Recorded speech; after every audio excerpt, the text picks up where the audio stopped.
25 دسمبر عیسائیت میں اس دن کو سیلیبریٹ کیا جاتا ہے۔ حضرت عیسیٰ علیہ السلام کو اللہ تعالیٰ نے بغیر باپ کے پیدا کیا۔ یہ قوم بنی اسرائیل میں حضرت یعقوب علیہ السلام کی اولاد میں آنے والے نبیوں میں سے آخری نبی تھے۔ ٹیکنالوجی کے اندر ہم جدید آلات کے اندر بہت زیادہ پیچھے رہ جانے کی وجہ سے اپنے بہت سے نظریات کو کھو رہے ہیں جس کا ہمیں اندازہ نہیں ہے کہ ٹیکنالوجی اور جدت کوئی معنی نہیں رکھتی۔ معنی کیوں نہیں رکھتی بھائی؟ جب آپ کے پاس اپنے آرکیٹیکٹ نہیں ہوں گے تو آپ کی بلڈنگوں کے نقشے عیسائیوں کے مطابق ہوں گے کہ نہیں ہوں گے؟ آپ کے سکول کالجوں کے نقشے عیسائیوں کی یونیورسٹیز کے مطابق ہوں گے کہ نہیں ہوں گے؟ میں نے آپ کو مکہ ٹاور کی مثال دے دی، جا کے دیکھ لیں۔ جنہوں نے برطانیہ کی وہ بلڈنگ دیکھی ہے وہ بھی دیکھ لیں، مکہ ٹاور کی تصویر ایسے لگا کے دیکھ لیں، دونوں تصویروں میں آپ کو نظر آئے گا سیم آرکیٹیکٹ نے وہی چیز اپلائی کر دی وہاں۔ ہماری آج کی گفتگو جیسا کہ اس آیت کے پڑھنے سے آپ کو سمجھ آ گئی ہوگی کہ وہ 25 دسمبر کی مناسبت سے ہے۔ 25 دسمبر عیسائیوں کے ہاں وہ دن مانا جاتا ہے جس دن اللہ رب العزت نے نعوذ باللہ اپنے بیٹے حضرت عیسیٰ علیہ السلام کو دنیا کے اندر بھیجا تھا، اور حضرت عیسیٰ علیہ السلام کی پیدائش کے دن پر ہی عیسائیت میں اس دن کو سیلیبریٹ کیا جاتا ہے اور ایک دوسرے کو مبارکباد پیش کی جاتی ہے۔ آج ہم اسی پہلو سے چند ایک باتیں جاننے کی کوشش کریں گے۔ میرا خیال ہے یہاں دارالسلام میں بیٹھے ہوئے آپ تمام احباب کو اس بات کا تو بخوبی علم ہے، اور جیسا کہ میں نے آیت پڑھ کے اس کا مختصر ترجمہ بھی کر دیا ہے کہ حضرت عیسیٰ علیہ السلام کی ذات کے بارے میں قرآن مجید کی تعلیمات کی روشنی میں میرا اور آپ کا عقیدہ جو ہے وہ کیا ہونا چاہیے، یا حضرت عیسیٰ علیہ السلام کی ذات جو تھی، حضرت عیسیٰ علیہ السلام کی حیثیت جو تھی وہ کیا تھی۔ میں اختصار سے ذکر کر دیتا ہوں۔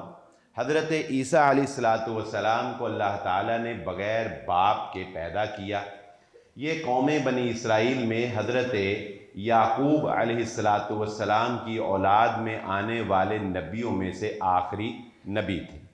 حضرت عیسیٰ علیہ السلام کو اللہ رب العزت نے مختلف معجزوں سے نوازا تھا، جن میں ایک بڑا نمایاں معجزہ بچپن میں کلام کرنا، یعنی ماں کی گود میں کلام کرنا تھا۔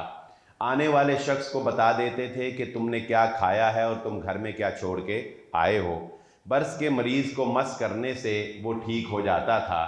مٹی کے بنائے گئے پرندوں کے پتلوں میں اللہ کے حکم سے جب حضرت عیسیٰ علیہ السلام پھونکتے تھے تو اللہ اس میں جان ڈالتا تھا اور وہ ایک زندہ پرندے کی شکل میں اڑ کے جانا شروع کر دیتا تھا۔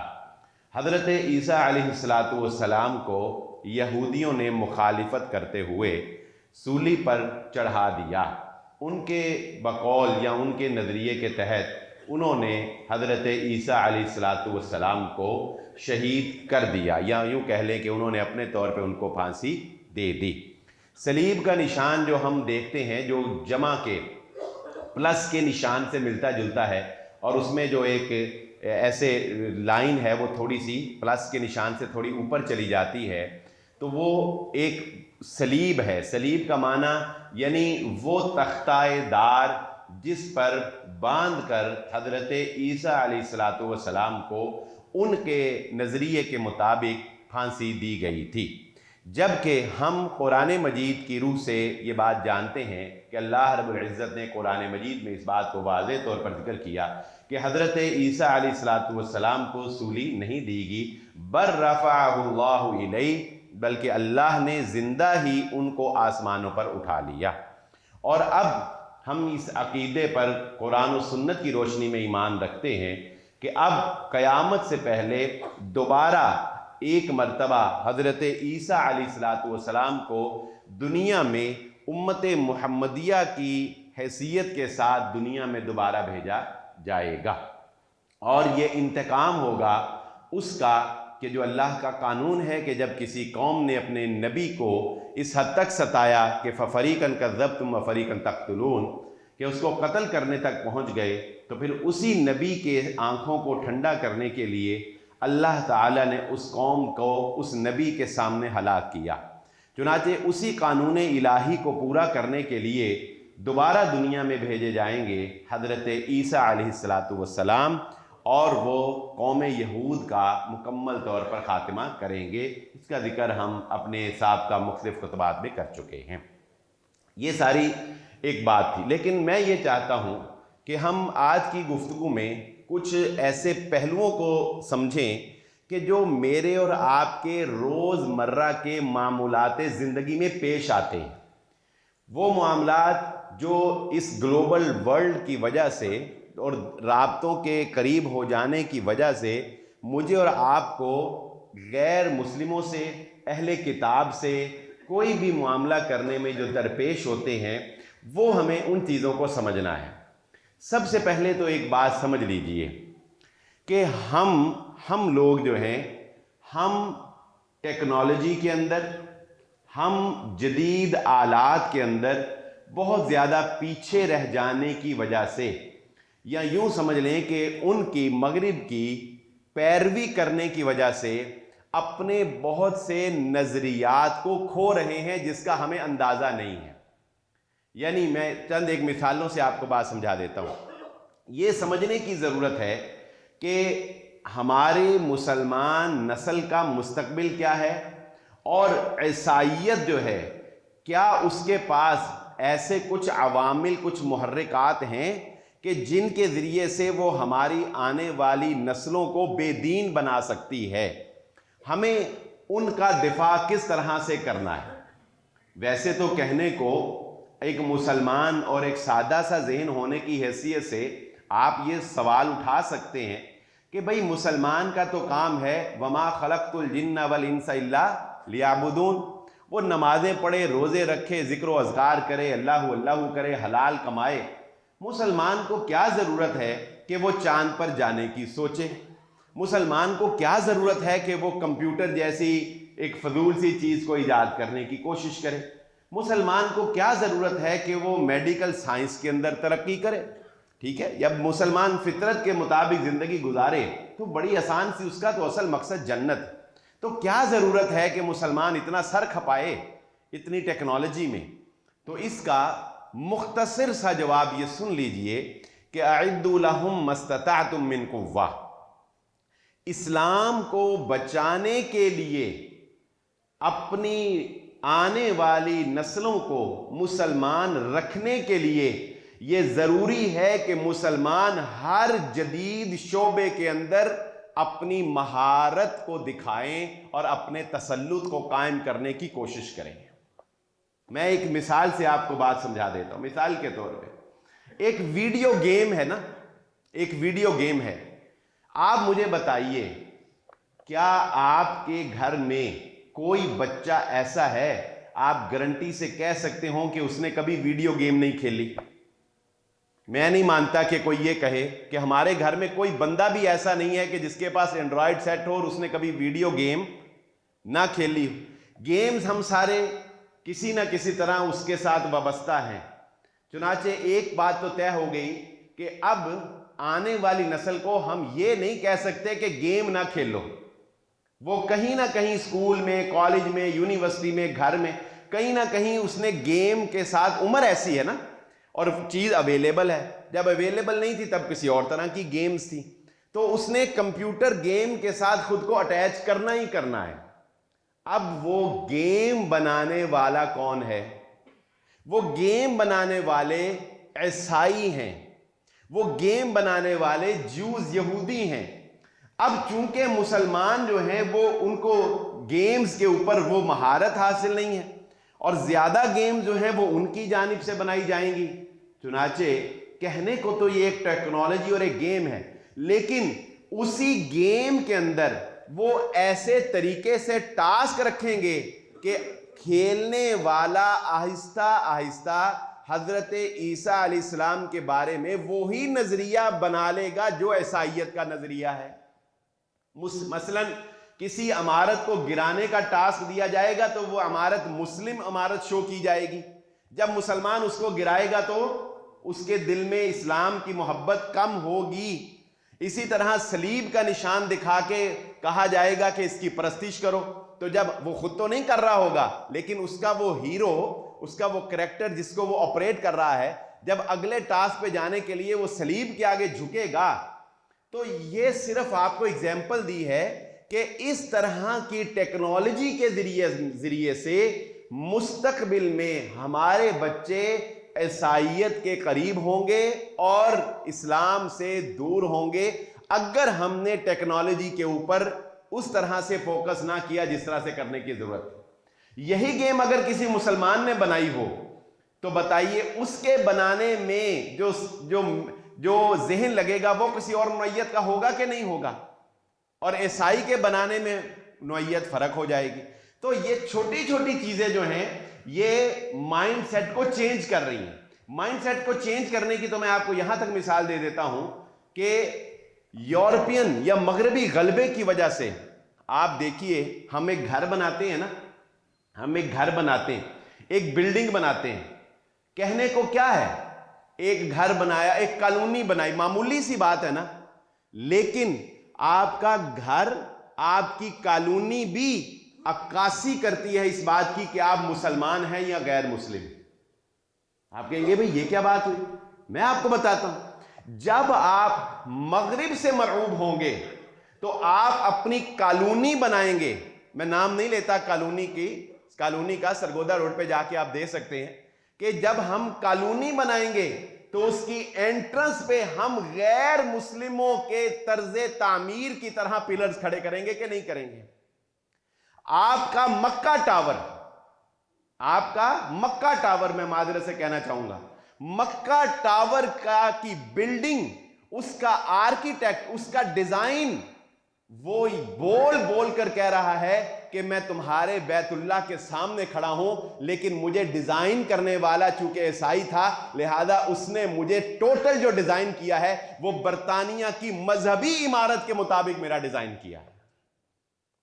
چاہیے تو یہ تھا کہ مسجد قرطبہ کے مطابق اس کی ڈیزائننگ ہوتی، چاہیے تو یہ تھا کہ ہمارے سکول کالجز جو ہیں ان کی ڈیزائننگ دیکھیں مسلمانوں کا ایک خاص طرز تعمیر ہے. کیوں مسجد پہچانی جاتی ہے آپ بتائیں؟ مسجد کی ایک خاص تعمیر ہے. مسجد کو آپ پلازے کی طرح بنا دیں گے تو آج کے 10-15 سال بعد مسجد اپنی شناخت کھو دے گی. ہمارے مسلمانوں کے گھروں کی ایک خاص طرز تعمیر تھی، لیکن ہم یہ سمجھتے ہیں کہ ٹیکنالوجی اور جدت کوئی معنی نہیں رکھتی. معنی کیوں نہیں رکھتی بھائی؟ جب آپ کے پاس اپنے آرکیٹیکٹ نہیں ہوں گے تو آپ کی بلڈنگوں کے نقشے عیسائیوں کے مطابق ہوں گے کہ نہیں ہوں گے؟ آپ کے سکول کالجوں کے نقشے عیسائیوں کی یونیورسٹیز کے مطابق ہوں گے کہ نہیں ہوں گے؟ میں نے آپ کو مکہ ٹاور کی مثال دے دی، جا کے دیکھ لیں. جنہوں نے برطانیہ کی وہ بلڈنگ دیکھی ہے وہ بھی دیکھ لیں، مکہ ٹاور کی تصویر ایسے لگا کے دیکھ لیں، دونوں تصویروں میں آپ کو نظر آئے گا سیم آرکیٹیکٹ نے وہی چیز اپلائی کر دی وہاں. یہ افسوس کی بات ہے. تو اس موضوع کی مناسبت سے جو میں بات آپ کو سمجھانا چاہتا ہوں وہ کیا ہے کہ اس کو لائٹ نہ لیں، اس کو معمولی نہ سمجھیں. ہماری آنے والی نسل جو ہے وہ بہت تیزی سے عیسائیت کے قریب ہو رہی ہے اور اس کی کئی ایک وجوہات بھی. نمبر 1 سب سے پہلی وجہ جو ہے وہ مالی فراوانی ہے، یعنی عیسائیت کے فروغ کی. دیکھیں اسلام دنیا میں پھیلنے والا سب سے بڑا دین ہے، یہ بات آپ نے اکثر جملہ سنا ہوگا، لیکن اس کی وجہ مسلمان نہیں ہے، اس کی وجہ قرآن ہے. وہ عیسائی بیچارہ ٹھوکریں کھاتا یا کوئی غیر مسلم ملحد ٹھوکریں کھاتا اس کو پڑھ، آخر میں وہ امام صاحب کے پاس جاتا ہے، یہ آپ کا کیا ہے میں پڑھ لوں؟ امام صاحب کہتے ہیں ہمارا یہ قرآن ہے، یہ پڑھ لے. وہ قرآن پڑھتا ہے، وہ مسلمان ہو جاتا ہے. ایسے ہے نا. اس قرآن کی وجہ سے اور سنت کی وجہ سے اسلام دنیا میں سب سے زیادہ پھیلنے والا دین ہے، لیکن دنیا میں اکثریت جو آبادی ہے وہ مذہبی اعتبار سے وہ عیسائیت کی ہے، اور پیچھے وہ بھی نہیں ہے. افریقی ممالک کے اندر پوری دنیا میں سب سے تیزی سے پھیلنے والا جو مذہب ہے وہ عیسائیت ہے، اسلام نہیں ہے. کیوں؟ اس لیے کہ وہاں غربت ہے، اس لیے کہ وہاں مفلسی ہے. وہ علاقے جہاں پر غربت اور مفلسی ہے ان علاقوں میں مال کی فراوانی کی وجہ سے، مال دینے کی وجہ سے، مالی تعاون کرنے کی وجہ سے عیسائیت جو ہے وہ تیزی سے پھیل رہی ہے۔ مسلمانوں کو اگر ہمیں وہ دنیا کی محبت سے نہ نکالا گیا تو ہمارے نوجوان، آپ مجھے بتائیں، کیا برطانیہ کا یا کینیڈا کا ویزا لینے کے لیے مذہب تک تبدیل کر رہے ہیں کہ نہیں کر رہے ہیں؟ میرے پاس ایسے سوال موجود ہیں، سوال کرنے والے نے سوال کیا، یہ نہیں پوچھا کہ کر لوں، اس نے کہا جی میں نے فلاں وطن کا ویزا لینے کے لیے اندر سے مسلمان ہوں، بظاہر میں نے عیسائیت قبول کر لی ہے، اب بتائیں میرا کیا حکم ہے؟ کس وجہ سے؟ مال کی وجہ۔ بلکہ پچھلا جمعہ ہم نے ڈاکٹرز پہ پڑھایا، بات ذہن میں آ گئی، آپ چلے جائیں گے ربوے میں، اگر ختم نبوت کا مسئلہ نہ ہو، اگر ختم نبوت کا مسئلہ نہ ہو اور وہ ہمارے نبی محمد صلی اللہ علیہ وسلم کے دشمن نہ ہوں اور ہمیں اپنی جان سے زیادہ محبت اپنے نبی سے نہ ہو، تو ان کا اخلاق دیکھ کر کوئی بندہ جو ہے وہ باقی نہ بچے، وہ پھسل جائے۔ یعنی ان ڈاکٹرز کا اخلاق جو غیر مسلم ہیں، یعنی وہ جاتے ہیں تو سیٹ سے کھڑے ہو کے آپ کو ملیں گے، ان کی صفائی ستھرائی جو لوگ گئے ہیں وہ جانتے ہوں گے، تو لگتا ہی نہیں کہ بندہ پاکستان میں، ایسے لگتا ہے جیسے بندہ کسی اور سیارے پہ آ گیا ہے۔ یعنی کہنے کا مقصد کیا ہے کہ مسلمانوں کے مقابلے میں غیر مسلم اپنا پیسہ لگا کے، اپنا اچھا اخلاق پیش کر کے، اپنی نیٹنس دکھا کے اور دیگر ہتھ کنڈوں کے ذریعے سے مسلمانوں کو تیزی کے ساتھ ان کے بچوں کو اسلام سے متنفر کر رہے ہیں، عیسائیت کے قریب کر رہے ہیں۔ دوسری وجہ عیسائیت کے فروغ کی اور ہماری کمزوری وہ کیا ہے؟ ہمارے والدین اپنے بچوں کو شروع دن سے اسلام کی بنیادی تعلیم دینے سے قاصر ہیں۔ یہ آپ سروے کر کے دیکھ لیں کہ والدین کا رویہ بچے کو صرف سکول ایڈمٹ کروا دینا ہے، لیکن 25 دسمبر آئے تو کتنے والدین ہیں جنہوں نے بٹھا کر اپنے بچے کو بتایا ہو کہ بیٹا 25 دسمبر عیسائیوں کے نزدیک کیا ہے اور مسلمانوں کے نزدیک کیا ہے؟ پہلے تو والدین بیچارے کو خود ہی پتہ نہیں ہوگا، پھر آپ دیکھیں بچے جو ہیں وہ کارٹون سے جو ہے وہ محظوظ ہوتے ہیں نا، کارٹون سے۔ یہ سینٹا ایک کارٹون ہے نا عیسائیت میں، ایک فرضی صاحب، وہ بابا صاحب نے دیکھا نا، بونا، لال کپڑے اور سفید داڑھی والا، اس کو سینٹا بولتے ہیں۔ اس کے بارے میں ان کا یہ عقیدہ ہے کہ یہ سینٹا جو ہے یہ ایک نمائندہ ہے اور یہ پورا سال جو ہے شمالی افریقہ میں رہتا ہے، پورا سال مشاہدہ کرتا رہتا ہے، یعنی وہ ایک اسپرچول سی ایک چیز ہے، مشاہدہ کرتا رہتا ہے، اور 25 دسمبر کو وہ آتا ہے، جو اچھے بچے ہوتے ہیں ان کو ٹافیاں اور تحفے دیتا ہے، جن بچوں نے پورا سال اچھا گزارا ہوتا ہے۔ اب مجھے بتائیے، اگر کسی ایسی کمیونٹی میں جہاں مسلمان اور عیسائی رہتے ہیں اور وہ سانٹا بنا کے ایک بونے کو، وہ کہتے ہیں کہ وہ بونوں کا لیڈر ہے، بھیج دیا جائے، وہ آپ کے بچے کو چاکلیٹ دے، تو مجھے بتائیں آپ کا بچہ لینے سے انکار کر سکتا ہے؟ نہیں کرے گا۔ ہمیں تو یہ اللہ کا شکر ہے کہ ہمیں زیادہ سابقہ پیش نہیں آتا نا، وگرنہ وہ لوگ جو تیزی کے ساتھ، پچھلے دنوں ہر تیسرے بندے کو میں پوچھتا تھا تو کہتا تھا میں یو کے چل رہا ہوں، میرا ویزا لگ گیا ہے، یعنی میں حیران تھا پچھلے، اب پتہ نہیں کیا صورتحال ہے۔ یہ کوئی 2-3 مہینے پہلے تو کینیڈا اور یو کے جس طرح مسلمان اور پاکستانی گئے ہیں، ان کی اپنی آبادی بے شک کم ہو گئی ہے۔ تو وہ لوگ جو ان لوگوں کے ساتھ میل ملاپ رکھتے ہیں ان کا کیا بنے؟ پھر اسی طرح آپ دیکھیں وہ جو کرسمس ٹری ہے، مسلمانوں کے بچے اپنے والدین کو کہہ رہے ہیں کہ بابا ہم بھی اس دفعہ جو ہے وہ کرسمس ٹری نہ سجائیں، کیونکہ بچے کو تو انٹرٹینمنٹ چاہیے نا۔ بھائی بات کرنے کا مقصد یہ ہے، بہت ضروری ہے اپنے بچوں کو بتاؤ سانٹا کی حقیقت کیا ہے، کرسمس ٹری کی، صنوبر کے اس درخت کی حقیقت کیا ہے۔ یہ شرکیہ عقائد ہیں۔ حضرت عیسیٰ علیہ السلام کے بارے میں اسلام کا نظریہ کیا ہے، ہمیں عیسائیوں کے ساتھ ڈیل کیسے کرنا ہے یہ بتانا اپنے بچوں کو بہت ضروری ہے۔ مثال کے طور پہ ہمارے گھروں میں کام کرنے والی عیسائی ہیں، بعض سکولوں کے اندر ٹیچر عیسائی ہیں، بعض لوگوں کی جاب میں کولیگ عیسائی ہیں۔ اب آپ بتائیے، ہمارا دین ہمیں یہ سکھاتا ہے کہ عیسائیوں کو السلام علیکم کہنے میں تم نے پہل نہیں کرنی، اگر آپ نے پہل کر دی اس کا مطلب ہے آپ نے رسول اللہ صلی اللہ علیہ وآلہ وسلم کے ایک حکم کی نافرمانی کر دی. بہت سے لوگ اس چیز کا خیال نہیں کرتے. پھر دوسری بات، اگر وہ السلام علیکم کہتے ہیں تو تم نے وعلیکم السلام نہیں کہنا، تم نے کیا کہنا؟ وعلیکم. بہت سے لوگ اس میں کوتاہی کا شکار ہیں کہ وہ السلام علیکم کہتے ہیں، جواب میں وعلیکم السلام کہا جاتا ہے. اسی طرح 25 دسمبر کا جو دن ہے، یہ دن چونکہ ان کے شرکیہ نظریے کی عکاسی کرتا ہے، اس لیے تعاونوا علی البر والتقوی ولا تعاونوا علی الاثم والعدوان، اس کے تحت. اور میں یہ جو بات اب کرنے لگا ہوں، میں آپ کو گارنٹی سے کہتا ہوں اس پر عمل کرنا میرے اور آپ کے لیے بہت مشکل ہے، میرے اور آپ کے لیے بہت مشکل ہے. بلکہ میں نے اپنے گھر کہا سختی سے کہ اس پہ عمل کرنا ہے، تو میرے گھر والوں نے کہا کہ یہ کام بڑا ہی اوکھا ہے. انہوں نے کہا اور کام تے چلو تیرے ایڈے اوکھے نہیں سی دسے، یہ کام بہت اوکھا ہے. وہ کیا؟ 25 دسمبر کو اگر آپ عیسائیوں کے ساتھ کسی بھی طرح کا تعاون کرتے ہیں تو آپ ایک شرکیہ عقیدے اور نظریے میں تعاون کر رہے ہیں. اب آپ کا عیسائی ملازم آپ سے 25 دسمبر کی عید مانگے گا کہ نہیں مانگے گا؟ مانگتے ہیں. کتنے لوگ ہیں جو ان کو دے دیتے ہیں بغیر سوچے بغیر سمجھے. یہ ایک شرک میں معاونت ہے.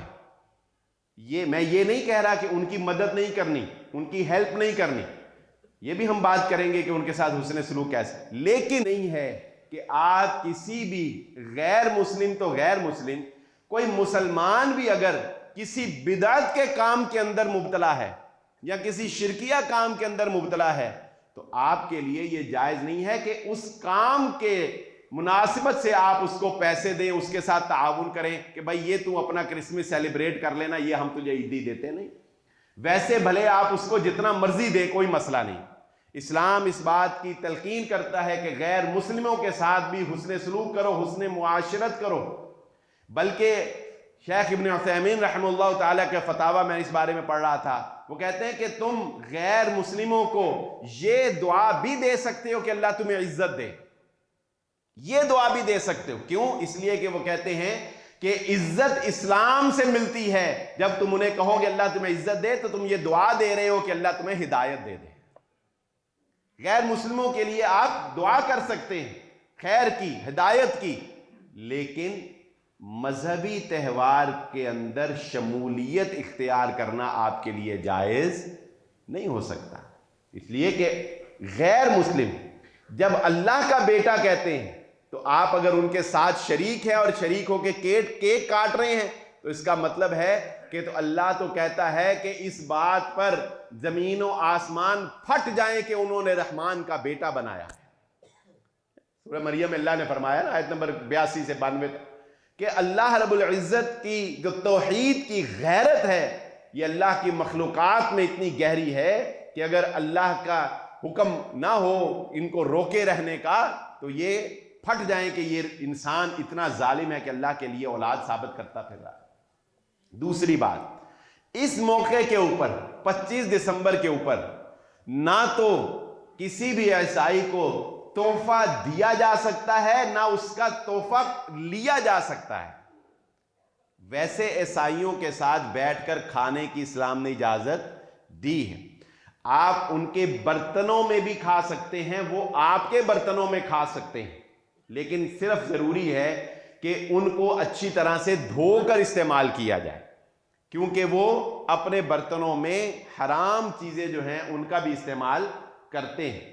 لیکن برتن تک آپ یوز کر سکتے ہیں، آپ ان کی دعوت کر سکتے ہیں، ان کی دعوت پہ جا سکتے ہیں. رسول اللہ صلی اللہ علیہ وآلہ وسلم نے عیسائیوں کے تحفے قبول کیے، عیسائیوں کی دعوتوں میں گئے، بلکہ وہ زہر آلود بکری جو اللہ کے نبی صلی اللہ علیہ وسلم نے جس کا ایک نوالا ہلکا سا لے لیا تھا، وہ یہودیوں کی جانب سے نبی صلی اللہ علیہ وسلم کو تحفے میں پیش کی گئی تھی.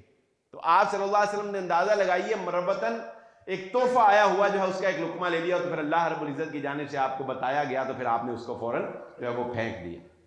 لیکن اس دن کی مناسبت سے کسی قسم کا تعاون کرنا، کسی قسم کی شمولیت اختیار کرنا، کسی کو ہیپی کرسمس کہنا، ٹھیک ہے، یا اس طرح کا کوئی بھی جملہ کہنا یا کسی کو اپریشیٹ کرنا، یہ ہمارا دین جو ہے، ہماری دینی غیرت جو ہے، ہماری توحید جو ہے، وہ اس بات کی اجازت ہمیں نہیں دیتی۔ اس لیے اس پر سختی سے کاربند ہو جائے، سختی سے اس کے اوپر جو ہے وہ عمل پیرا ہو جائے، اور یہ بات بھی ذہن نشین رکھیں کہ ہماری اسلام کے اوپر غیر مسلم ممالک کے اندر جانے سے پہلے اگر آپ کا کوئی بچہ پڑھنے کے لیے جا رہا ہے، بہت سے بچے آج کل تعلیم حاصل کرنے کے لیے جاتے ہیں، تو میں یہ بھی نصیحت آج کے اس موضوع کے توسط سے آپ کو کرنا چاہوں گا کہ آپ شوق سے اپنے بچوں کو یو کے، کینیڈا، یو ایس اے بھیجیں۔ ہم بالکل نہیں روکتے، ہم کون ہوتے ہیں روکنے والے؟ ہم کہتے ہیں بالکل بھیجیں، ان کو وہاں پڑھائیں، ان کا تعلیمی نظام بہت اچھا ہے، ان کا سسٹم بہت اچھا ہے، بچہ آپ کا سیکھ کے آئے گا، لیکن بھیجنے سے پہلے اپنے بچے کو دین کی اتنی بنیادی معلومات اور علم ضرور دے دینا کہ وہاں جا کے تمہارا بچہ پھسل نہ جائے۔ اسے کم از کم اپنے دین کے بارے میں اتنی معلومات ضرور ہوں کہ وہ کسی عیسائی کی باتوں میں آ کر اپنا دین نہ چھوڑ جائے، کہیں ایسا نہ ہو کہ وہ کسی عورت کی محبت میں گرفتار ہو کے توحید سے جاتا رہے، اسلام سے جاتا رہے، کیونکہ اگر وہ اسلام سے چلا گیا، ایمان سے چلا گیا، تو تمہاری ساری زندگی کی محنت جو ہے، تمہاری ساری دولت جو ہے، سمجھو کہ وہ رائے گاہ چلی گئی۔ اور یہ بات بھی ذہن نشین رکھیں، میں اس پہ کئی واقعات بھی آپ کے سامنے رکھ چکا ہوں کہ ایسا نہیں ہے کہ انہیں کوئی مغالطہ ہے اپنے جھوٹے ہونے کا، انہیں کوئی غلطی ہے، نہیں، وہ اپنے جھوٹ پر ایسے پکے کاربند ہیں کہ اپنے جھوٹ کو سچ بنا کر پیش کرنا چاہتے ہیں۔ رسول اللہ صلی اللہ علیہ وآلہ وسلم کے دور میں وہ ایک بچہ، یہودی بچہ تھا اور مرض الموت میں مبتلا تھا، نبی صلی اللہ علیہ وسلم کی خدمت کیا کرتا تھا گاہے بگاہے، تو آپ صلی اللہ علیہ وآلہ وسلم کو پتہ چلا کہ وہ بیمار ہے اور شدید بیمار ہے، یعنی آخری لمحات میں ہے، تو آپ صلی اللہ علیہ وسلم اس کی تیمارداری کرنے کے لیے گئے۔ اس سے کیا پتہ چلا؟ غیر مسلموں کی تیمارداری بھی کی جا سکتی ہے، اگر وہ بیمار ہوں ان کی تیمارداری بھی کی جا سکتی ہے، یہ ہمارا دین سکھاتا ہے، ان کے ساتھ اچھا سلوک کرنا۔ بچے کو دیکھا تو اس کا باپ اس بچے کے پاس بیٹھ کے تورات پڑھ رہا تھا، تو نبی صلی اللہ علیہ وآلہ وسلم نے اس کے باپ سے پوچھا کہ جو کتاب تم پڑھ رہے ہو، کیا تمہیں اس کتاب میں محمد صلی اللہ علیہ وآلہ وسلم کی تعلیمات کا تذکرہ ملتا ہے؟